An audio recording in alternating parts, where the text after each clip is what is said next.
Hi guys, 6 PM na, iwaw feng shui na. Brethren, family and friends, pong pinagpalang gabi sa inyong lahat. Ang inyong pong lingkod, Brother Norman Cruz, ang inyong pong feng shui, Pachi, Chimen, Yijing, and date selection consultant. Kumusta po kayo? Yes, hindi po kayo namamalik mata. 6 o'clock lang din po. 6 o'clock. Yes, I don't want to have the burden po na nagiging cost daw po ng puyat na po pag nagla-live ng 11 PM onward. So, minarapat ko na pong agahan. And keep safe po because it's raining. Ingat po sa kalsada. Of course, every time there's rain, we have to be extra careful po. And sana po, no, hindi maapektuhan yung ating Wi-Fi signal though it's raining. Again, BFF, thank God it's Friday. Tomorrow, Saturday, weekend. Ano bang gagawin mo? Is it yung plano mo ba tomorrow? Shoot pa sa mga recommended activities or not? So, check po natin. Po. It's all about sharing, BFF. At kahit po tayo tomorrow and Sunday, we're blessed to have clients po. Thank you so much po.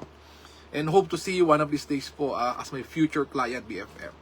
Okay, tomorrow, Saturday, May 31, the Metal Rat enters the Danger Excellent Day. So, Kuya Norman, anong meron?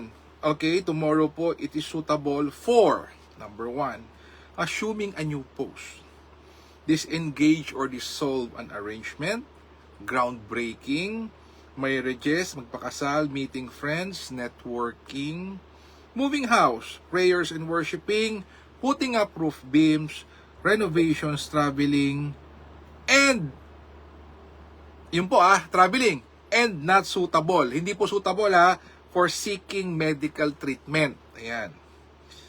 How about the animal signs? Rat is best, ox is best, tiger not good, rabbit not good, best for the dragon, average for the snake, bad for the horse and goat, best for the monkey, average for the rooster, not so good for the dog, and average for the pig. Ayan. Okay, biyap. Yatin. Daily Chimen, wherein you can pray, wish, and manifest po to this backing direction starting 11:01 mamaya. So, let's just check. Gumawa na po ako. Nag-compute na po ako for 1 week in advance. So, 31 May. Okay. Bilis po.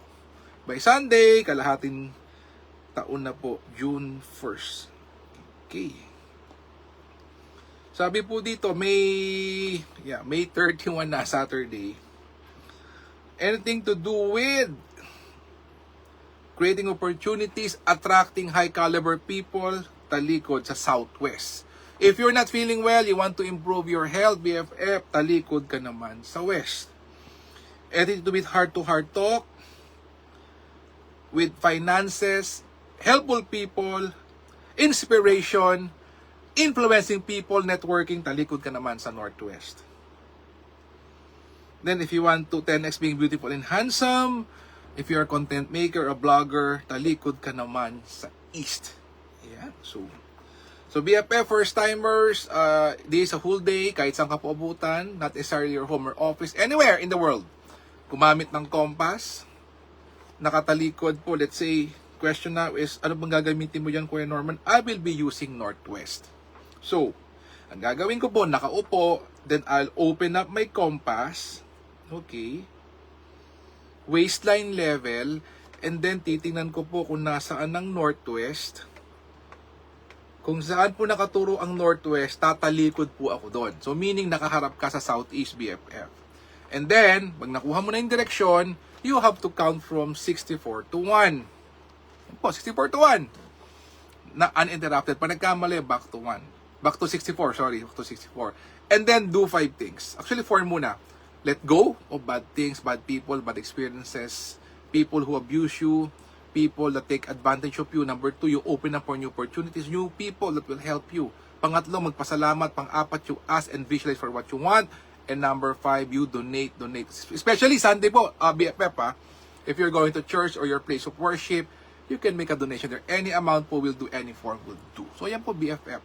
So BFF, let's keep it short and simple for tomorrow. Naman, breather, Kuya Norman, yes, we're having fun and tomorrow, relax, chill.